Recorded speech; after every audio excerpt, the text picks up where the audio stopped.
Hello दोस्तों, स्वागत है आपका अपने चैनल केवी क्लासेस पर। दोस्तों, इस वीडियो में हम बिहारी जी के जीवन परिचय के बारे में पढ़ने वाले हैं।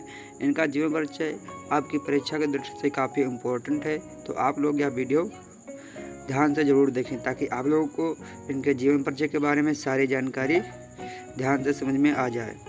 और हाँ, अगर आप लोगों ने हमारा टेलीग्राम चैनल नहीं ज्वाइन किया है तो उसे ज्वाइन कर लीजिए, ताकि आप लोगों को जो मैं यहाँ पर आप लोगों को अभी पढ़ाने जा रहा हूँ, यह सब सारी नोटें आप लोगों को हमारे टेलीग्राम चैनल पर मिलेंगी। तो आप लोग वहाँ से जाकर ये सारी नोट्स और पीडीएफ डाउनलोड कर सकते हैं। टेलीग्राम चैनल का लिंक आप लोगों को डिस्क्रिप्शन बॉक्स में मिल जाएगा, तो आप लोग वहाँ से जाकर हमारे टेलीग्राम चैनल से जुड़ सकते हैं। तो चलते हैं हम बिहारी जी के जीवन परिचय के बारे में आप लोगों को सब कुछ डिटेल से समझाते हैं।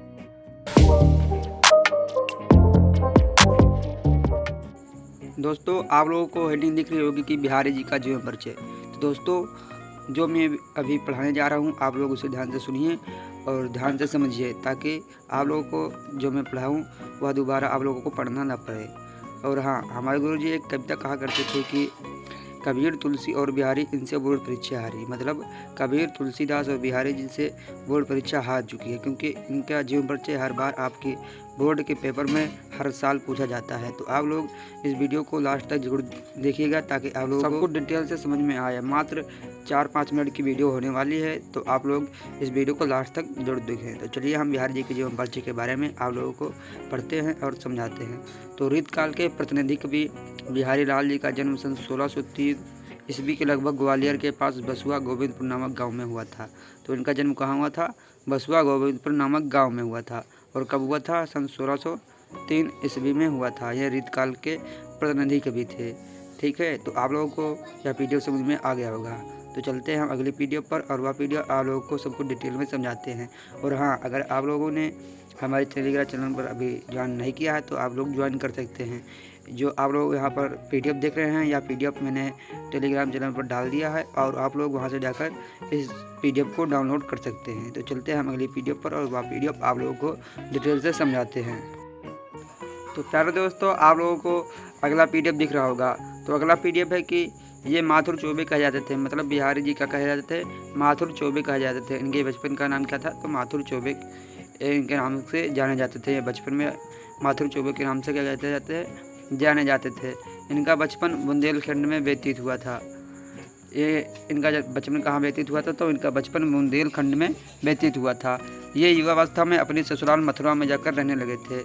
मतलब जब ये युवा थे तो वे अपने ससुराल मथुरा में जाकर निवास करने लगे थे। जयपुर के मिर्जा राजा जयसिंह के बिहारी जी प्रमुख कवि थे। मतलब जयपुर के जो उसमें राजा हुआ करते थे, मिर्जा राजा जयसिंह के ये प्रमुख क्या कहते थे? कवि थे।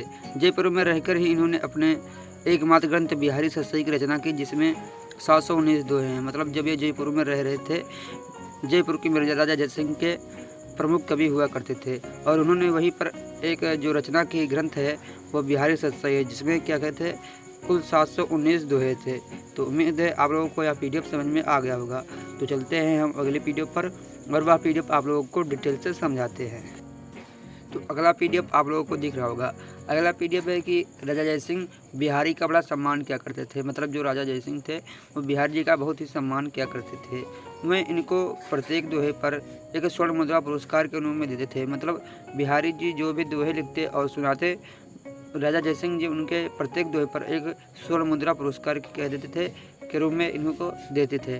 कहा जाता है कि महाराजा जयसिंह अपनी नोएल पत्नी के साथ प्रेम पास में लिप्त थे। मतलब राजा जयसिंह जो कि अपनी नई शादी जो पत्नी होती है उनके साथ प्रेम पास में लिप्त हो गए थे, और राज काज का पूर्णतः परित्याग कर दिया था।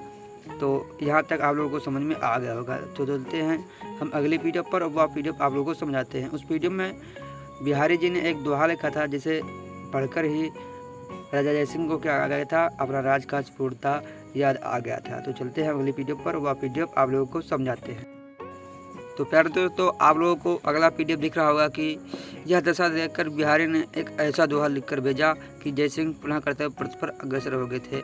मतलब जब राजा जयसिंह जी अपने नवल पत्नी के प्रेम पास में लिप्त हो गए थे, तभी बिहारी जी ने एक ऐसा दोहा लिखकर भेजा था जिसे पढ़ते ही राजा जयसिंह अपने कर्तव्य पथ पर क्या हो गए थे, पुनः अग्रसर हो गए थे। बिहारी जी की मृत्यु सन 1663 ईस्वी में हुई थी। मतलब बिहारी जी की मृत्यु कब हुई थी? सन 1663 ईस्वी में हुई थी। वह दोहा आप लोगों को NCERT के बुक में सबसे नीचे दिया होगा, तो आप लोग वहां से उस दोहे को पढ़कर उसका आशय है जो समझ सकते हैं। तो चलते हैं हम इनकी रचनाओं को आप लोगों को सबको डिटेल से समझा देते हैं। तो अगला PDF आप लोगों को दिख रहा होगा कि बिहारी जी की रचनाएं। तो बिहारी जी की एकमात्र रचना बिहारी सतसई है, जो उन्होंने जयपुर में लिखा था। इस ग्रंथ में 719 दोहे है। मतलब बिहारी जी ने जो ग्रंथ लिखा था उसमें 719 दोहे हैं, और वहाँ कहाँ लिखा था? तो जयपुर में लिखा था। बिहारी जी की भाषा क्या है? ब्रज भाषा है। और बिहारी जी की शैली मुक्तक शैली है। मतलब बिहारी जी जो भी रचना करते थे वह ब्रज भाषा में करते थे, और मुक्तक शैली के साथ इनकी क्या होती थी? रचनाएं होती थी। तो इनका जीवन परिचय यहीं पर समाप्त होता है। तो आप लोगों को सब कुछ मैंने डिटेल से समझा दिया है। तो उम्मीद है आप लोगों को इनका जीवन परिचय समझ में आ गया होगा। तो अगर आप लोगों को इनका जीवन परिचय थोड़ा भी समझ में आया तो हमारे चैनल को सब्सक्राइब कीजिए और यह वीडियो लाइक अवश्य कीजिए। और हाँ, अगर आप लोगों ने हमारे टेलीग्राम चैनल को अभी तक ज्वाइन नहीं किया है तो आप लोग डिस्क्रिप्शन में लिंक पर जाकर ज्वाइन हो सकते हैं। और हाँ, उस पर हमने जो भी अभी आप लोगों को पढ़ाया यह सारी PDF आप लोगों को वहाँ पर अपलोड मिल जाएंगे, फ्री ऑफ कॉस्ट मिलेंगे। तो आप लोग वहाँ से जाकर सारी नोट्स को डाउनलोड कर सकते हैं। तो इसी उम्मीद के साथ आज की वीडियो को हम समाप्त करते हैं।